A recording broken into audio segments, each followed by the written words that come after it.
Olá! Hoje vamos contar para vocês um pouquinho da história do município de Guaratuba, no estado do Paraná. Com mais de 250 anos de história, sua origem no período colonial remonta ao ano de 1771. No entanto, seus primeiros habitantes foram os índios carijós, que chegaram ao local muito antes da descoberta do continente e chamaram pelo nome que tem até hoje, Guaratuba, que do Guarani significa guará, ave com penas vermelhas, com bico e pernas bastante longos, que aliás também manteve o nome recebido pelos índios, e tuba, ajuntamento, portanto uma referência ao grande número dessas aves vermelhas, o guará, que habitavam esse local. Em 1765, Antônio de Nunes Botelho Mourão, governador da capitania de São Paulo, determina a formação de uma nova povoação na enseada de Guaratuba. Para essa finalidade, a da colonização, foram reunidos então famílias de trabalhadores que receberam, a título de incentivo, terras para o cultivo, e também foram estabelecidas as primeiras edificações de uso comum, ainda no estilo colonial. Aparentemente a empreitada teve bastante êxito, pois já no ano de 1771 o povoado foi elevado à categoria de vila, com a denominação de Vila de São Luís de Guaratuba da Marinha. Em 1820, Guaratuba recebe a visita do botânico francês Auguste de Saint-Hilaire, que fazia sua primeira viagem ao Brasil, recolhendo espécimes que seriam posteriormente descritas nas 3 edições de seu livro Flora Brasiliae Meridionalis. Saint-Hilaire assim descreve Guaratuba: a vila não se compõe de mais de 40 casas, sendo que 15 delas formam um semicírculo à beira do mar. Na cidade tem-se magnífica vista para a Bahia, bem como de algumas de suas ilhas e de serrania que a cercam. E a parte que toca à vista da cidade é verdadeira até hoje. Outro francês, o pintor Jean-Baptiste Debré, compondo esboços para o livro Viagem Pitoresca e Histórica ao Brasil, também visitou a cidade por volta de 1827 e registrou o porto de Guaratuba em uma aquarela, onde é possível identificar a igreja Nossa Senhora do Bom Sucesso, ainda sem a sinleira construída, e o casarão do porto, hoje Secretaria da Cultura de Guaratuba. Estudiosos das obras de Debré propõem que em algumas das imagens registradas pelo artista francês podem ter sido pintadas ou de memória ou serem pinturas baseadas em rascunhos rápidos feitos a lápis pelo pintor, o que pode justificar algumas discrepâncias, como por exemplo a igreja, que está representada com 3 janelas frontais quando possui apenas 2, e a sala da sacristia, onde posteriormente seria construída a Torre dos Sinos, situada à direita do prédio, quando na realidade fica do seu lado esquerdo.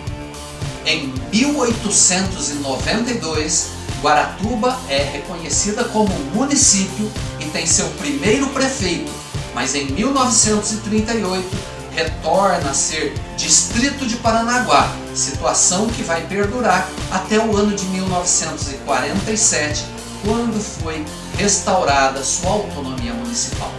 Uma catástrofe abateu-se sobre Guaratuba na noite do dia 22 de setembro de 1968, quando o mar engoliu a Rua da Praia. Existem relatos de moradores fugindo para Curitiba, acreditando que o mar iria engolir toda a cidade. Nesse evento, desapareceram a prefeitura, a Câmara de Vereadores, muitas outras lojas e casas. Guaratuba tem uma população de 34.974 habitantes, segundo estimativa de 2021 do IBGE. Passemos agora a analisar alguns dos pontos históricos e turísticos mais importantes da cidade de Guaratuba, começando pela Igreja de Nossa Senhora do Bom Sucesso. A época da fundação da Igreja de Guaratuba perde-se nos meados do século XVIII. Sabe-se tão somente que no ano de 1771 já existia ali uma igreja, pois neste ano o auto de criação da vila de São Luís de Guaratuba da Marinha narra sua existência. Sua beleza arquitetônica remonta ao período colonial do Brasil, o que levou ao seu tombamento como patrimônio histórico e artístico nacional. Suas linhas são muito simples e na construção foram utilizados alvenaria de pedra argamassada. A estrutura está dividida em 4 corpos: a nave, a área onde ficam os fiéis durante a missa, a capela-mor, área do altar, a sineira, região onde ficam os sinos, e a sacristia. Enquadrada por cunhais arrematados por coruchelos, a fachada principal possui uma porta de acesso e 2 janelas à altura do coro, todos com requadros em cantaria. O frontão é movimentado por graciosas curvas e contracurvas e vazado por um óculo polilobulado e encimado por uma cruz também lavrada em cantaria. A torre sineira, obra do século XIX, se fixa recuada diante da sacristia, a qual dá acesso através de porta emoldurada por requadro em cantaria, com verga e sobreverga arqueadas, coroado com coruchelos em cantaria, repetindo o motivo ornamental do frontão. Toda a cantaria, que são esses elementos esculpidos na pedra que foi utilizada na edificação da igreja, foi trazida já lavrada da Ilha do Mel, onde na ocasião estava sendo construída a fortaleza de Nossa Senhora dos Prazeres, o que faz supor tenha sido o templo projetado pelo tenente-coronel Afonso Botelho Sampaio de Souza. E aliás, se você quiser saber mais sobre a Ilha do Mel, nós temos um vídeo falando sobre ela aqui no canal. Bem em frente à igreja está a Praça Coronel Alexandre da Silva Mafra. Originalmente era um campo aberto, em frente à igrejinha bicentenária que acolhia não só os moradores da vila, mas também todos aqueles que atracavam suas canoas ou seus batelões na Rua da Praia. Marco zero da cidade, seu campo amplo, todo coberto pelo tapete verde de grama, era palco de jogos de futebol quando os jovens ali se reuniam. Havia em frente à igrejinha o monumento da Santa Cruz, que hoje foi transferido para o lado da mesma. Em 1922, ano do centenário da independência, quando o Brasil completava 100 anos que se havia tornado independente de Portugal, foi construído ali no centro do campo o Marco da Independência, com 3,5 metros de altura. Na década de 50 acontece o projeto de construção da Praça da Vila de Guaratuba, que recebe o nome Alexandre da Silva Mafra, prefeito de Guaratuba em 1906, 1924 e 1932. Hoje a praça está completamente diferente dos anos 60, com canteiros quadrados de grama, bancos de concreto de formas retas, luzes de LED, piso paver. Do passado restaram a igreja ao fundo, algumas árvores e as lembranças que ainda são contadas, seja oralmente, seja em ambientes virtuais, como do site da Biblioteca Pública Municipal de Guaratuba. E seguindo em direção à Baía de Guaratuba, encontraremos o Casarão do Porto, o sobrevivente que testemunhou o deslizamento da Rua do Porto no ano de 1968. Não existe documentação a respeito desse imóvel, apenas o seu registro na Aquarela de Debré de 1827, o que permite situar sua construção entre o final do século XVIII e as primeiras décadas do século XIX. O sobrado de planta quadrada, construído em alvenaria mista, pedra, tijolos e cobertura de 4 águas, era utilizado para comércio e moradia. Abandonado em meados da década de 70, rapidamente se deteriorou. Em 1994, foi recuperado e adaptado para restaurante. Atualmente, abriga a sede da Secretaria Municipal da Cultura e do Turismo e apresenta uma exposição de fotos antigas contando a história do município. E situada bem em frente ao Casarão do Porto está a Praça dos Namorados, localizada no que restou do muro de arrimo da antiga Rua do Porto, aquela que deslizou para dentro das águas do mar em 68. O local apresenta todo fim de tarde um majestoso espetáculo quando o sol se põe por detrás da linha dos montes que emolduram a Baía de Guaratuba, jogando suas luzes avermelhadas sobre as águas da Baía. E agora a gente vai contar para vocês a história do naufrágio do vapor São Paulo. Narra a história que numa tarde nevoenta, por volta das 3 horas da tarde do dia 26 de novembro de 1868, o vapor, que pertenceu ao marido da compositora Chiquinha Gonzaga e naquela ocasião servia a Marinha Brasileira, retornando da Guerra do Paraguai, acabou encalhado no final da praia de Caídas. Das 600 pessoas que estavam a bordo, apenas uma faleceu. Posteriormente ao acidente, todos os utensílios foram retirados do vapor e o navio foi explorado legalmente por pelo menos 2 empresas. Em 1928, foram ainda retirados dos restos do navio diversos bancais. Da embarcação, muito pouco restou para ser visto, por conta de sua exploração e da corrosão causada pelo mar, mas ainda hoje é possível identificar os seus restos, que hoje não apresentam qualquer semelhança com a embarcação. Os destroços estão próximos à praia de Caieiras e costumam ficar expostos durante a maré baixa. Guaratuba conta ainda com belas praias e com estilos bem diferentes para você escolher aquela que mais atende aos seus interesses. De norte para sul, teremos a praia de Caieiras, localizada na ponta da Bahia. É um local pequeno, tranquilo e reservado, frequentado mais por moradores da região. Essa área é habitada por vários pescadores, o que torna o lugar um bom local para comprar frutos do mar. Com poucos restaurantes e mercadinhos, é um lugar para quem procura sossego. Em alguns trechos, conta com uma faixa de areia extensa e o seu mar oferece poucas ondas.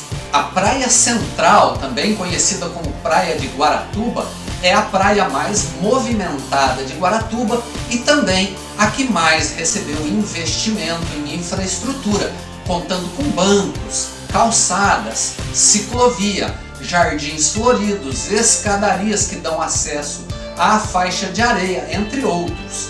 Seu mar calmo atrai particularmente os casais com crianças pela segurança em relação ao mar aberto, e durante a alta temporada suas areias ficam cheias de guarda-sóis e é preciso chegar bem cedo para encontrar o seu lugar. A Avenida Atlântica conta ainda com diversos comércios e restaurantes para atender aos turistas. O Morro do Cristo, situado entre a Praia Central e a Praia de Brejatuba, deve seu nome à estátua do Cristo Redentor de Guaratuba, obra de Osvaldo Fedato. Essa estátua foi feita em 6 partes para facilitar a logística de sua instalação. E durante o transporte para o alto do morro, uma dessas partes se soltou, vindo a se espatifar nas pedras, sendo necessária sua substituição. Ela foi inaugurada em 1953, juntamente com a escadaria que dá acesso ao morro, contando com 260 degraus.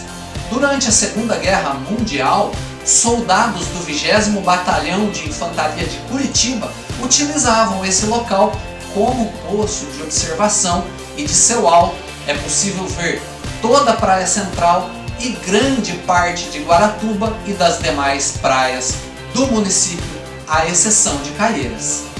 Na sequência encontraremos a praia de Brejatuba, Figueiras e Nereidas.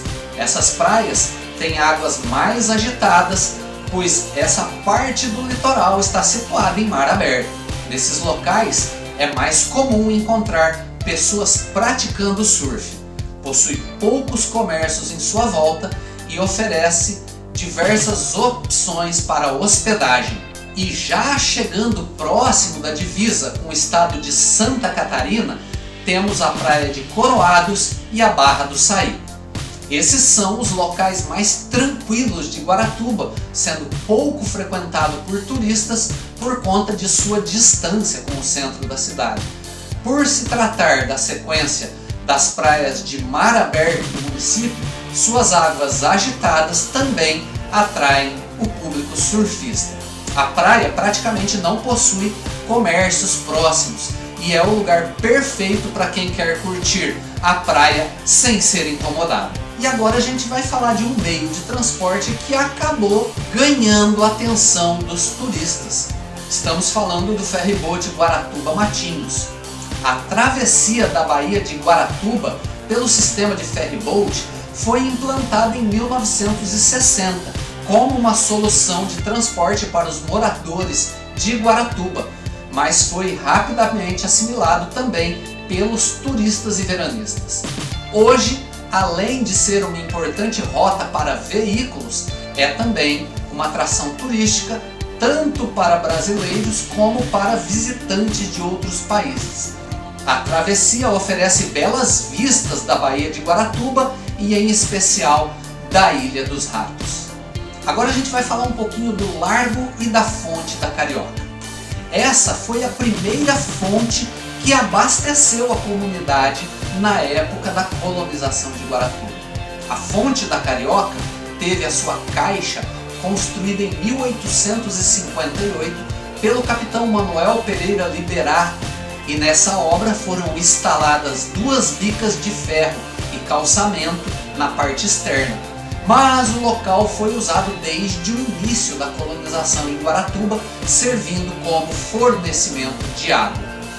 Essa fonte ficou conhecida como Fonte das Lavadeiras, pois nelas os moradores da vila lavavam roupas, concentrando diversos tanques nesse local. Em 2007, o local passou por uma reforma para se transformar em um atrativo turístico, recebendo calçamento e iluminação, entre outras benfeitorias, como a instalação da imagem de São Luís de França, recebendo o nome de Largo da Carioca. A fonte fica no início da Rua Vieira dos Santos, no Morro do Pinto. A entrada se dá por um portão ao lado de uma panificadora. A respeito do seu nome, é bastante curioso como um grande número de fontes de água espalhadas pelo Brasil recebem a denominação carioca. Pesquisando o assunto, encontramos a origem do termo relacionado ao tupi caraí homem branco, oca casa, ou seja, casa de homem branco. Aprofundando-nos pelo tema, os povos tupi chamavam de Carioque um rio que nasce no Corcovado e desliza pelo bairro das Laranjeiras, no Rio de Janeiro, e que tinham em suas imediações uma aldeia tupi, também conhecida como Carioque por conta do rio. Nesse rio, que ainda hoje leva o nome de Carioca, por volta do ano de 1660, foi iniciada a construção de um aqueduto que somente seria concluído no ano de 1723 e que levaria águas até a Fonte da Carioca, numa obra majestosa e imponente que ainda hoje pode ser vista e é conhecida como os Arcos da Lapa, construído no estilo dos aquedutos romanos.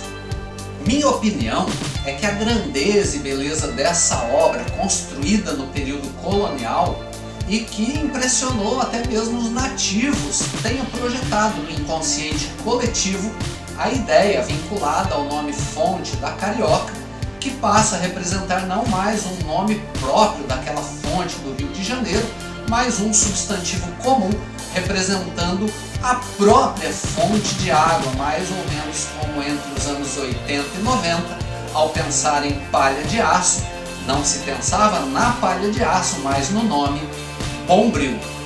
Outra possibilidade é que o termo Carioca, denominando o Rio Carioca, na verdade não fosse um nome próprio do rio, mas sim tivesse o sentido de água que corre da pedra e, portanto, toda fonte que jorrava água por entre pedras seria também conhecida como Carioque, daí o nome Fonte da Carioque, Fonte da Carioca. E agora vamos visitar uma outra fonte, o Largo da Nossa Senhora de Lourdes, que guarda a fonte do Itororó.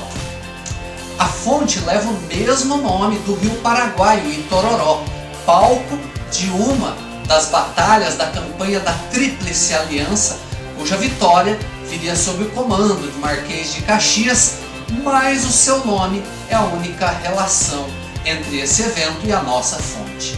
Da mesma forma com que o nome do município origina-se do vocabulário tupi-guarani, a palavra Itororó, que deriva de Itararé, Ita, pedra, Raré, oca, escavada por águas, que representa, entre outras coisas, um curso subterrâneo de águas através das rochas. Uma pesquisa simples pelo Google resultará em grande número de resultados mostrando a influência e a harmonia que existe entre a cultura indígena e os colonos, que mantinham as denominações dos primeiros pela convivência pacífica que resultava em um mútuo aprendizado, cujo mais prático é o da própria língua e que pode ser identificada de forma bastante prática, como é o caso da nossa fonte, da Fonte da Carioca e do próprio nome do município. Desde que se tem conhecimento, nunca faltou água nessa fonte. Estima-se que jorre de sua bica cerca de 10 milhões de litros de água por ano. Essa fonte servia à comunidade de Guaratuba mesmo antes de qualquer tipo de obra ou melhoria, quando no meio da mata soltava dia e noite a água potável e inundava suas adjacências. Em 1935, a fonte do Itororó recebeu a obra que até hoje abriga a imagem de Nossa Senhora de Lourdes, que foi doada pela dona Guilhermina Cordeiro. Nas paredes da gruta, dezenas de placas com agradecimentos por graças recebidas são um testemunho da fé na força milagrosa dessa santa. Apesar de termos o registro da construção do primeiro reservatório de água tratada pela AGEPAR, hoje Sanepar, no ano de 1960, alterando as práticas de uso da água, a fonte do Itororó abasteceu uma parcela da comunidade até 1974. Então, gente, estamos chegando ao final da nossa viagem pela história de Guaratuba. E se você gostou, deixe o seu like. Se o que a gente falou aqui te representa, não deixe de se inscrever e compartilhar o nosso vídeo, ajudando a divulgação desse conteúdo. Se você conhece alguma coisa que nós não falamos aqui sobre Guaratuba, conta pra gente aqui nos comentários. A gente se encontra em breve. Até lá!